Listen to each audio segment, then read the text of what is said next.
រឿងជីប៉ាងនាងតៃ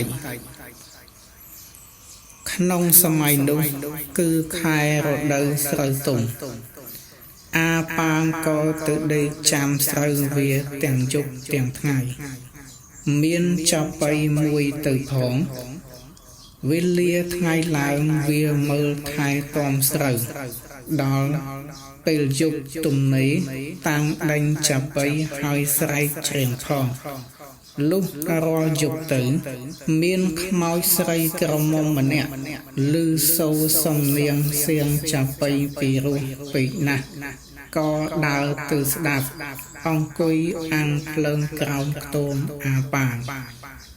យូរបន្តិចទៅអាប៉ាងក្រឡេកទៅក្រោមខ្ទមឃើញខ្មោចដែលតំណែងខ្លួននោះអង្គុយអាំងភ្លើងអាប៉ាងសួរទៅថាអាណាអង្គុយក្រោមខ្ទមនោះមេខ្មោចនោះថាខ្ញុំហើយអាប៉ាងប្រហែលជាខ្មោចទេមេខ្មោចនោះឆ្លើយថាខ្មោចថាមិនខ្មោចអាប៉ាងសួរទៀតថាហងឯងឈ្មោះអ្វីមករកអ្វីមេខ្មោចឆ្លើយទៅវិញថាខ្ញុំឈ្មោះតៃមកស្ដាប់ចាបៃអាប៉ាងថាឡើងមកបើមកស្ដាប់ចាបៃខ្មោចនោះក៏ឡើងទៅអង្គុយជិតអាប៉ាងក៏ស្រឡាញ់គ្នាយកគ្នាធ្វើជាប្តីប្រពន្ធទៅលុះដល់រួចស្រូវមេខ្មោចនោះសួរទៅអាប៉ាងថាឥឡូវរត់ទៅរួចស្រូវហើយតើឯងព្រមយកអញឬទេបើឯងមិនយកអញនឹងកាច់យកឯងអាប៉ាងថាអញព្រមយកប៉ុន្តែចាំអញដឹកស្រូវយកទៅទុកសិនលុះអាប៉ាងដឹកស្រូវយកទៅទុករួចហើយក៏ត្រឡប់មកយកមេកន្តីនោះវិញមេកន្តីក៏នាំអាប៉ាងទៅសំពះជំរាបសួរបងប្អូនខ្មោចទាំងប៉ុន្មានរួចក៏នៅជាមួយគ្នាដូចធម្មតាប្រហែលជាងមួយខែពួកខ្មោចទាំងប៉ុន្មានមកបបួលគ្នាព្រមទាំងអាប៉ាងឲ្យទៅបាញ់សត្វមកធ្វើជាអាហារអាប៉ាងក៏ដើរទៅជាមួយនឹងពួកខ្មោចលុះដល់កណ្ដាលព្រៃដើមត្រថុកពួកខ្មោចទាំងពួងថាដើមឈើទាល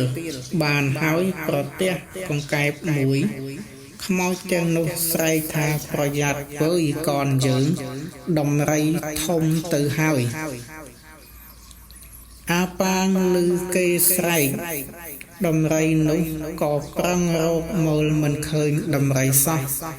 ឃើញតែសត្វកង្កែបលោតមកត្រង់មុខអាប៉ាងក៏ចាប់កង្កែបនោះដាក់ក្នុងថ្នាក់បាត់ទៅ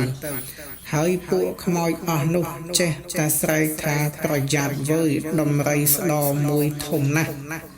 ហើយស្រែកសួរទៅអាប៉ាងវើយអាប៉ាងឃើញដំរីឬទេអាប៉ាងស្រែកថាមិនឃើញទេខ្មោចទាំងប៉ុន្មានក៏នាំគ្នាមកដល់ចិត្តអាប៉ាងហើយថាទៅអាប៉ាងទៅផ្ទះយើងរកសត្វមិនបានទេអាប៉ាងថាអញបានកង្កែបមួយខ្មោចទាំងនោះសួរទៅអាប៉ាងថាយ៉ាងដូចម្ដេចអាប៉ាងសត្វកង្កែបឯងចែកយើងរាល់គ្នាយកធ្វើស៊ីផងអាប៉ាងក៏ដកកង្កែបពីថ្នាក់ហើយបង្ហាញពួកខ្មោចអស់នោះឃើញនាំគ្នារត់ប្រងព្រាតអស់ទៅហើយមានវាចាថាប្តីមេកន្តីឲ្យនៅមិនបានទេព្រោះអានេះវាពូកែណាស់វាហ៊ានចាប់យកដំរីទៅដាក់ក្នុងថ្នាក់វាបើដូច្នោះយើងត្រូវឲ្យអាប៉ាងនេះនៅមិនបានទេឲ្យវាទៅវិញទៅអាប៉ាងក៏រួចខ្លួនហើយត្រឡប់ទៅផ្ទះវិញទៅ